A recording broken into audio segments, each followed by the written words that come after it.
이걸 저기에 둬.ដាក់អានេះនៅកន្លែងនោះ ដាក់អានេះនៅកន្លែងនោះ ដាក់អានេះនៅកន្លែងនោះ 저걸 저기 안에 둬. ដាក់អានឹងនៅខាងក្នុងនោះ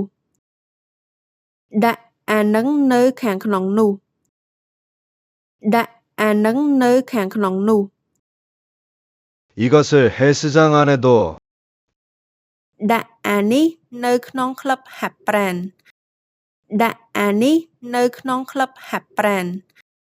ដាក់អានេះនៅក្នុងក្លឹបហាត់ប្រាណ